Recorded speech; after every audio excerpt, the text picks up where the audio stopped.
When the first Huey helicopters arrived in Vietnam in 1962, Vietnamese guerrillas mocked the awkward American machines, convinced nothing could challenge them in the jungle. But just a few years later, these laughable whirlybirds would unleash a seismic force, transforming warfare, upending decades of tactics, and leaving the jungle itself erupting in gunfire and fear. How did mockery turn to mayhem? And what happened when the jungle exploded? A Vietnamese guerrilla once recalled, "We thought the Americans' big helicopters made them easy targets. At first, we did not worry. We laughed and hid in the jungle." In the humid shade beneath the trees, the sound of distant rotors meant little more than a warning to scatter. The Huey's approach was loud, clumsy, and impossible to miss. Its round nose and spinning blades drew ridicule. Some called it a flying egg beater, others a noisy dragonfly. Even as the first olive-green machines landed in clearings, their purpose seemed obvious: ferrying wounded, dropping off small groups of soldiers, then vanishing into the haze. Nothing in those early flights suggested danger to the seasoned fighters who knew every trail and hollow. In 1962, the Huey arrived in Vietnam with the 57th Medical Detachment, soon joined by other American units. At first, its role was simple: lift the wounded, carry supplies, shuttle troops from one village to the next. To the men watching from the undergrowth, these unarmed helicopters seemed soft, even foolish. A few bursts from a hidden rifle, and the pilots would scatter or climb away. The jungle was thick. The sky belonged to the birds, and the ground belonged to those who could disappear. One guerrilla, remembering those first months, described the laughter that rippled through his unit as the Hueys passed overhead. "We joked the Americans were afraid to walk," he said. "They needed their flying machines to cross the rivers and the trees." The enemy's confidence ran deep, rooted in years of fighting French patrols and South Vietnamese columns. Helicopters, for all their bluster, were just another foreign curiosity, no match for the patience and camouflage of men who could wait days in silence. But the laughter had an edge. Even as the Huey's rotors faded into the distance, some wondered what the Americans were planning. The machines kept coming, day after day, sometimes landing in places no vehicle could reach. Rumors spread about new tactics, strange equipment, and American soldiers moving faster than before. Still, in these early years, the jungle felt safe. The Huey was a noisy guest, not yet a threat. The guerrillas watched, amused, as the Americans tried to bring their war to the trees. In the years after Korea, Bell engineers gathered around drawing boards in Fort Worth, Texas, searching for something the Army had never flown before: a helicopter that could outpace the piston-driven models of the past. The answer was the Lycoming T-53 turbine engine. Lighter than any comparable piston engine, and packing nearly 1,000 shaft horsepower, it promised a leap in speed and lifting power. On October 20th, 1956, the first prototype, designated HU-1A, took to the air. Its lines were simple: a bubble canopy, squared-off tail, and a single turbine whine that sounded nothing like the old choppers. Pilots called it the Huey, a nickname drawn straight from its Army designation. Inside the Bell plant, production ramped up as the Army placed its first big orders. By 1961, the assembly lines were moving fast, metal frames rolling past technicians fitting out wiring, rotors, and the new turbine engines. Each completed Huey could lift more weight, fly farther, and respond faster than anything that came before it. The UH-1A weighed in at just over 4,000 pounds empty, but could carry a full load of troops or stretchers, plus a pair of crewmen, and still clear the treetops with room to spare. The first Hueys bound for Vietnam arrived in March 1962, delivered to the 57th Medical Detachment. Pilots and crew chiefs, many barely out of flight school, found themselves testing the machine's limits in a landscape like nothing they'd trained for. The turbine engine shrugged off the heat and humidity that bogged down piston helicopters. It started quickly, needed less maintenance, and could hover with a full cabin in the thin, steamy air over the Mekong Delta or the red dirt of Pleiku. Early missions proved the design's edge. Wounded soldiers could be plucked from muddy rice paddies or dense jungle clearings and flown to field hospitals in minutes, not hours. Mass production followed. By the mid-1960s, more than 7,000 Hueys would serve in Vietnam, each one a product of Bell's factory floors and the relentless pace of Army procurement. The machine's mechanical heart, the turbine, added unmatched versatility.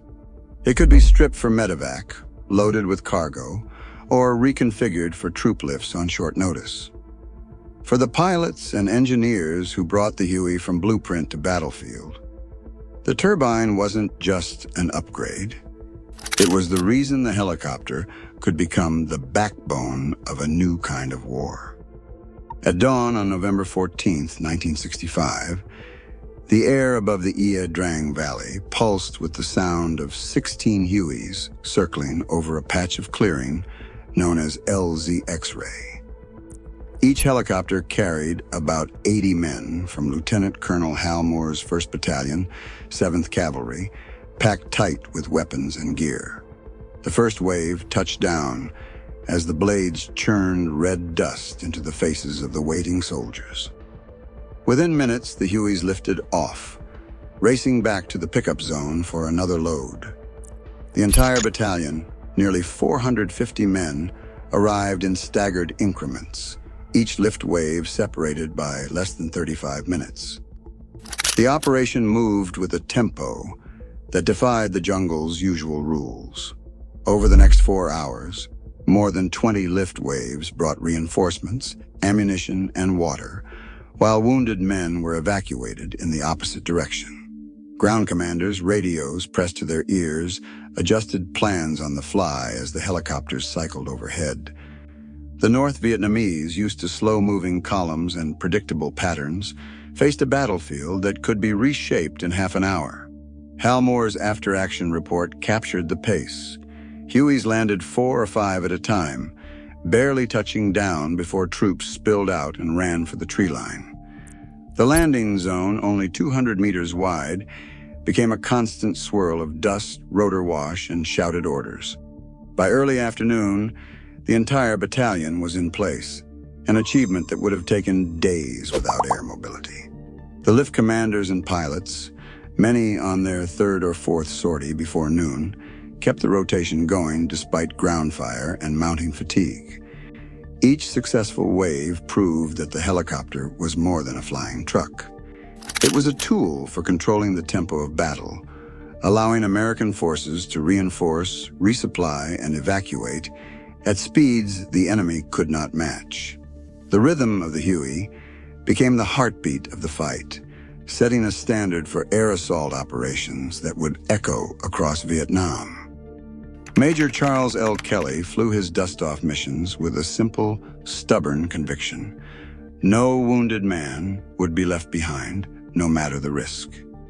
In the thick air above the Mekong, Kelly's Huey became a lifeline, its red cross barely visible through the haze of gunfire and smoke. Medevac crews called themselves Dust-Off, a name born from the radio call sign, but soon synonymous with courage under fire. Each flight was a gamble. Enemy bullets stitched the sky, searching for the big red crosses. Still, Kelly pressed in, skimming treetops, hovering over rice paddies, landing in clearings that were anything but clear. He logged mission after mission, extracting wounded soldiers from places so dangerous that even gunships hesitated to linger.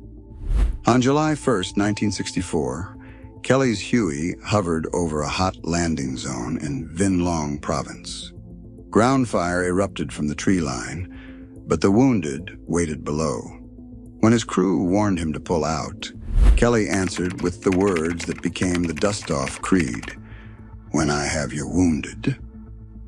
Those were the last words he spoke over the radio. Moments later, a bullet found him through the open door. Kelly died at the controls, but his ethic spread through every medevac pilot and medic who followed. The impact of dust-off was measured in seconds and lives. Before the Huey, wounded soldiers often waited hours for evacuation.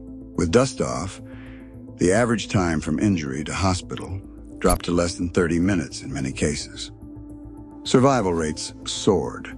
Soldiers in the field began to trust that help would come, even when the jungle closed in and the firefight raged. The Huey's whoop-whoop overhead was more than a sound. It was a promise.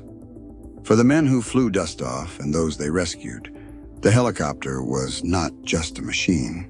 It was hope, defiance, and the refusal to surrender a single life to the jungle or the enemy. Mechanics and armament crews in Vietnam faced a problem that couldn't wait for the next shipment from Bell or the Army's labs.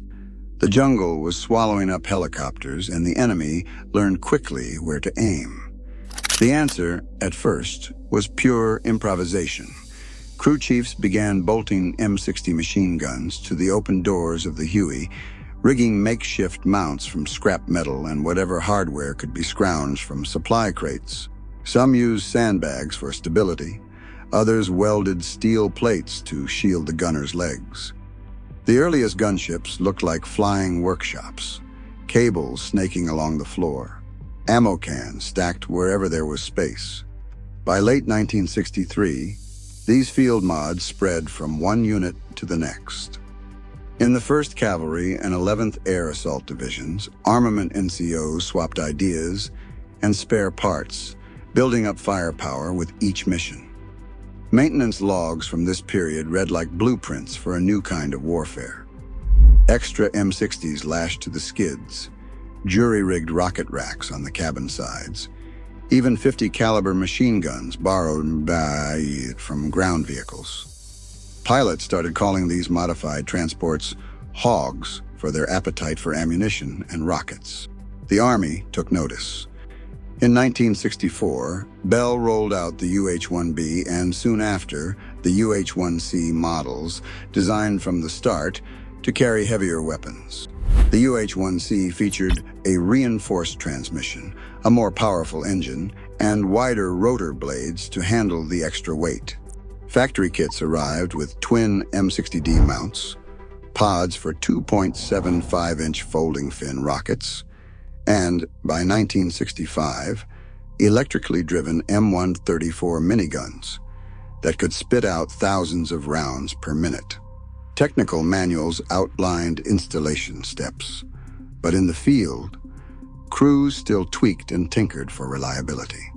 Each new weapon system brought its own headaches. Vibration cracked gun mounts, miniguns overheated and jammed. Rocket pods needed constant cleaning, but the effect was immediate and unmistakable. The Huey, once a flying ambulance or troop truck, now prowled the tree line with teeth. Armament crews, working around the clock at forward arming points, kept the gunships flying sortie after sortie. The transformation was complete. The same helicopter that once drew laughter now unleashed a storm of firepower, changing the rules for anyone hiding in the jungle. In the highlands near Dak Rong, the jungle grew thick and the air hung with a heavy silence. By 1966, Vietnamese guerrilla leaders were no longer amused by the Huey's noisy presence. Instead, they gathered in small groups, poring over captured American manuals and dog-eared training pamphlets. Inside these pages, they found diagrams of helicopter approach patterns, instructions on how to time fire for maximum effect, and notes on the predictable rhythm of American insertions. These lessons spread quickly from one unit to the next. In the field, heavy weapon teams drilled with DSHK machine guns and mortars, rehearsing ambushes along likely landing zones. The new doctrine was clear: get close, stay hidden, and strike when the helicopters were most vulnerable. The tactic became known as hugging. Guerrilla fighters pressed in tight against American troops as soon as they landed, making it nearly impossible for helicopter gunships or artillery to support without risking their own men. After-action reports from 1966 describe coordinated ambushes where machine gun nests opened fire at the first hint of rotor wash, then melted away before the gunships could respond. The jungle became a trap, with overlapping arcs of fire and camouflage positions ready to catch the next flight. Captured manuals and debriefs from this period show that what began as improvisation quickly hardened into doctrine. By late 1966, hugging and anti-aircraft ambushes were standard practice in many VC units. The Americans, once able to dominate the battlefield from above, now faced a rising threat they could not easily counter. The jungle, once a shield for the guerrillas, was turning into a killing ground for helicopters and the men who rode them. A low-flying scout helicopter skimmed the treetops, its bubble canopy flashing in the morning sun. Below, the jungle pressed in, green, silent, waiting. The pilot's voice crackled over the radio, calling out movement along a narrow trail. Seconds later, the Huey gunship swept in behind, its side doors open, and gunners braced. The lead scout banked hard, drawing a burst of gunfire from the undergrowth. That was the cue. The Huey's rockets streaked into the trees, detonating with a roar that rolled through the valley. Branches snapped, leaves shredded, and a wall of fire chewed into hidden bunkers. Door gunners unleashed streams of tracer rounds, cutting through the shadows where figures darted and vanished. A Viet Cong survivor, years later, remembered the shock. We used to laugh when we heard the helicopters. But that day, the jungle exploded around us. We thought the Americans had found a way to see through the trees. For the crews, the choreography was everything. The scout hovered low, tempting enemy fire. The gunship circled above, waiting for a muzzle flash or the glint of a rifle barrel. When contact came, their response was instant. Coordinated bursts of rockets and machine gun fire delivered before the enemy could shift or hide. After-action reports from late 1966 logged the first of these hunter-killer strikes in the Central Highlands, where the Huey's new tactics stunned fighters who once felt safe beneath the canopy. The laughter was gone, replaced by the memory of a jungle that could erupt without warning. The lessons of the Huey did not end with Vietnam's closing battles. Army planners searching for answers to mounting helicopter losses and the limits of improvised gunships pressed for a design built for attack from the outset. In 1967, the AH-1 Cobra took flight, narrower, faster, and purpose-built for firepower. Its engine, transmission, and much of its core technology came straight from the UH-1, but the Cobra's slim silhouette and tandem cockpit signaled a new era. By 1968, Cobras joined Hueys in combat, flying hunter-killer missions and escorting troop lifts through the most dangerous corridors. The experience of field mechanics and armament crews, logged in maintenance diaries and procurement memos, shaped every detail. Reinforced mounts, streamlined rocket pods, and gun turrets that could track targets through gaps in the trees. The Army codified these hard-won tactics in FM 90-4, the first official air assault doctrine, published in 1969. Every chapter drew on after-action reports, technical orders, and the relentless trial and error of crews in the field. The story of the Huey, its improvisations, its triumphs, and its failures became the foundation for all that followed. This documentary draws on action reports from the 1st Cavalry, dust-off logs, technical manuals, and interviews with pilots, mechanics, and Vietnamese veterans. The production team cross-checked every claim against Army archives, oral histories, and museum records. Each fact Every quote and all archival images are sourced from these public and private collections, ensuring the memory of the Huey's War and the people who lived it remains grounded in the record. By the end of the Vietnam War, over 7,000 Hueys had flown in Southeast Asia, transforming battlefields and rescue operations alike.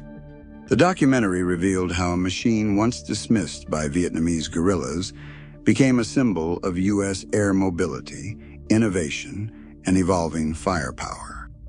Documents show the Huey's first flight in 1956, its operational debut in Vietnam in March 1962, and the rapid shift from transport duties to armed gunship roles by 1964 to 65. After-action reports confirm the enemy's adaptation, such as the 1966 hugging tactics and the emergence of hunter-killer helicopter teams. Yet many details, like the specific sequence of early ambushes and classified operational files, remain locked away. The Huey's impact endures in military doctrine and helicopter design, as seen in the AAH-1 Cobra's fielding in 1967-68. As long as new documents are unsealed and veterans' voices are heard, the full story of the Huey's legacy in Vietnam will continue to unfold.